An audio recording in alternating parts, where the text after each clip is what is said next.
ప్రియమైన దేవుని పిల్లలారా, ప్రభు అయిన యేసుక్రీస్తు నామంలో మీకు నా వందనములు.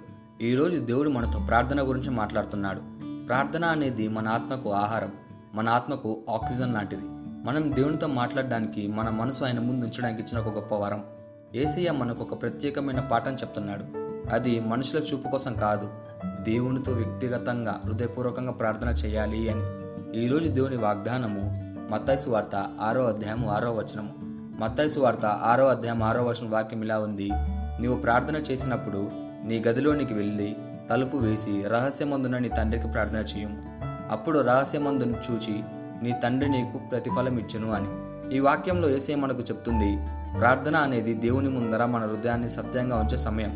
అంతేగాని ప్రార్థన ప్రదర్శన కోసం కాదు. మనము దేవునితో గడిపే ఆ రహస్య సమయమే మన ఆధ్యాత్మిక బలానికి మూలం.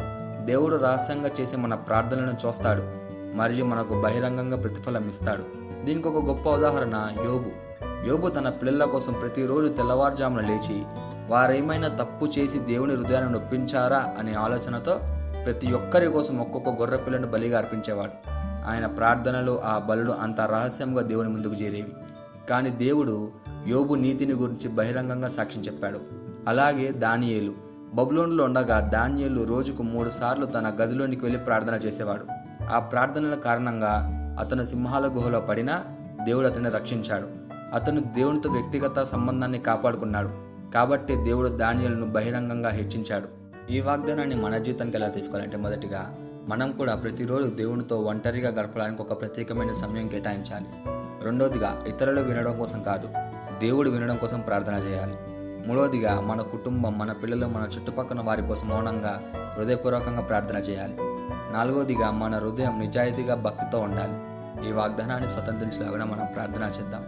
మమ్మల్ని మిక్కిలిగా ప్రేమించిన ప్రియా పరలోకపు తండ్రి, నీకే కృతజ్ఞతాస్తుతులు వందనాలు చెల్లించుకుంటున్నాం ప్రభువా. ఈరోజు నీవు మాతో మాట్లాడినందుకు నీకే ధన్యవాదాలు చెల్లించుకుంటున్నాం ప్రభువా. నేను రహస్యంగా వెతికే మనసు నాకు ఇవ్వము. నా ప్రార్థనలు నీకు ప్రీతికరంగా ఉండేలా నడిపించుము. యోబులాగా నా కుటుంబం కోసం, నా ప్రియమైన వారి కోసం ప్రతిరోజు ప్రార్థించే హృదయాన్ని నాకు ఇవ్వము. రహస్యం ముందు చేసే నా ప్రార్థనను నీవు బహిరంగంగా ప్రతిఫలం ఇవ్వమని ప్రార్థిస్తూ యేసుక్రీస్తు నామములో అడుగుచున్నాము తండ్రి, ఆమేన్.